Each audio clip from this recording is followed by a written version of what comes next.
আসসালামু আলাইকুম। আজকে বানাবো চিকেন ফ্রাই।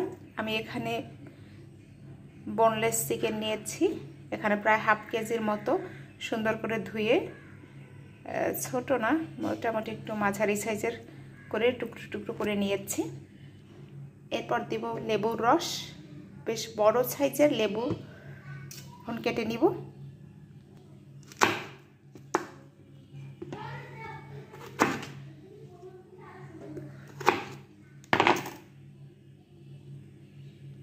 লেবুর সুন্দর একটা স্মেল আসছে।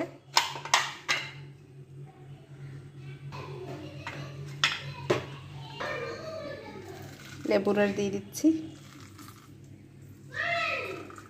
আজকে আমার হাতে সময় আছে, তাই আমি ম্যারিনেট করে রেখে দিব।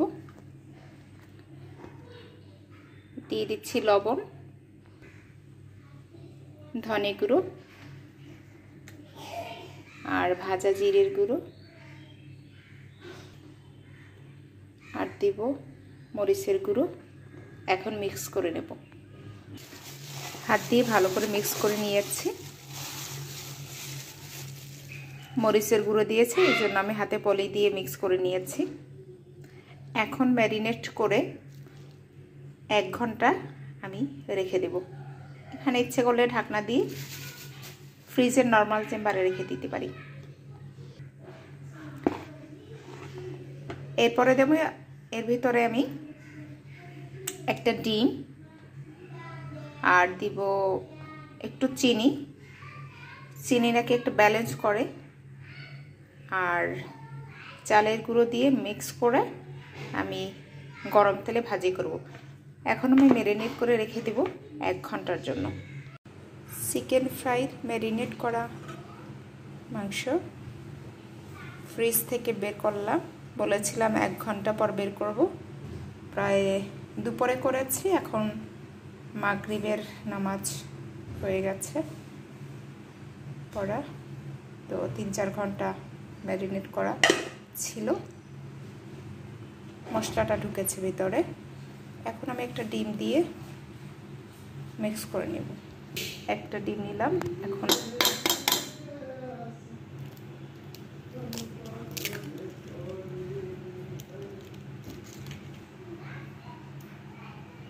মিক্স করে নেব। ডিম দিয়ে মিক্স করেছি। এটা চালের গুঁড়ো আমি চেলে নিয়েছি। এখন এটা দিয়ে দেব। চালের গুঁড়ো দিলে অনেক ক্রিস্পি হয়। এখন এটা নিয়ে মিক্স করে নেব। চালের গুঁড়ো দিয়ে মিক্স করে নিয়েছি। আগে থেকে তেলটা গরম করে নিয়েছি। এখন চুলাটা অফ করে দিছি। এখন দিব চিকেনগুলো, আস্তে আস্তে দিয়ে দেব।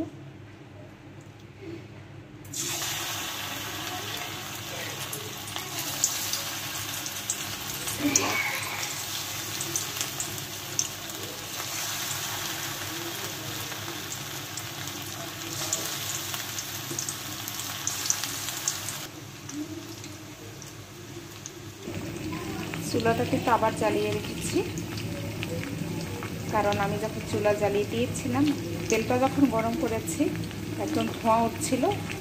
তখন যদি আমি সাথে চুলা অফ না করে না দিতাম, তাহলে কিন্তু একদম তেলটা সিলেট হয়ে যেত। তো চুলাটা অফ করে আমি দিয়েছি। এখন তেলটা অনেকটাই আগের থেকে উত্তপ্ততা কমে এসেছে। এখন এক সাইড হয়ে গেলে আবার উল্টে দেব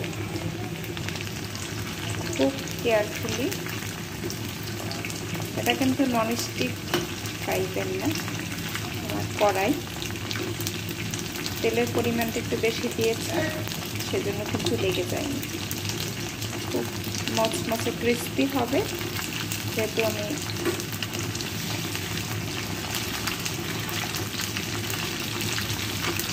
চালের গুঁড়ো দিয়েছি।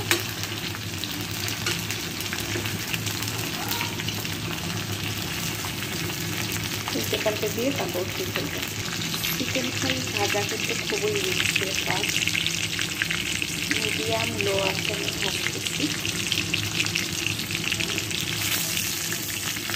যেহেতু ক্রিস্পি করবো, তাই একদম লো না হাইও না, মিডিয়াম আছে ভাজতে হবে। হলে এই কালারটা হলি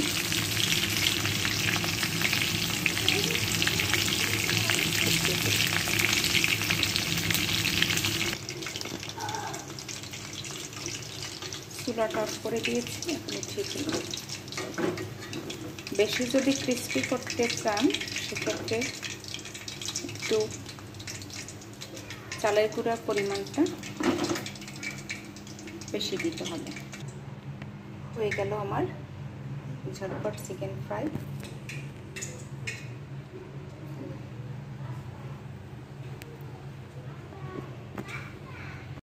চিকেনটা বেশি ক্রিস্পি করার জন্য আরেকটু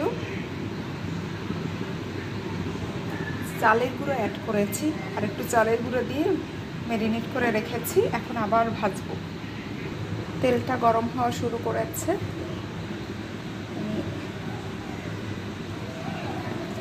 ধরে দিয়ে দিচ্ছি।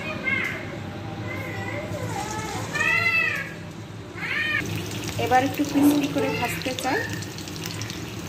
এক সাইড হয়ে গেলে উঠিয়ে ফেলবো। এবার একদম ক্রিস্পি হয়েছে, তুলে ফেলবো। তেলটা থেকে খুব কেয়ারফুলি উঠিয়ে ফেলবো। হয়ে গেছে একদম ক্রিস্পি। হয়ে গেল আমার ক্রিস্পি চিকেন ফ্রাই, অ্যান্ড সাথে হচ্ছে মেয়োনিজ, হোমমেড মেয়োনিজ। মাশাআল্লাহ।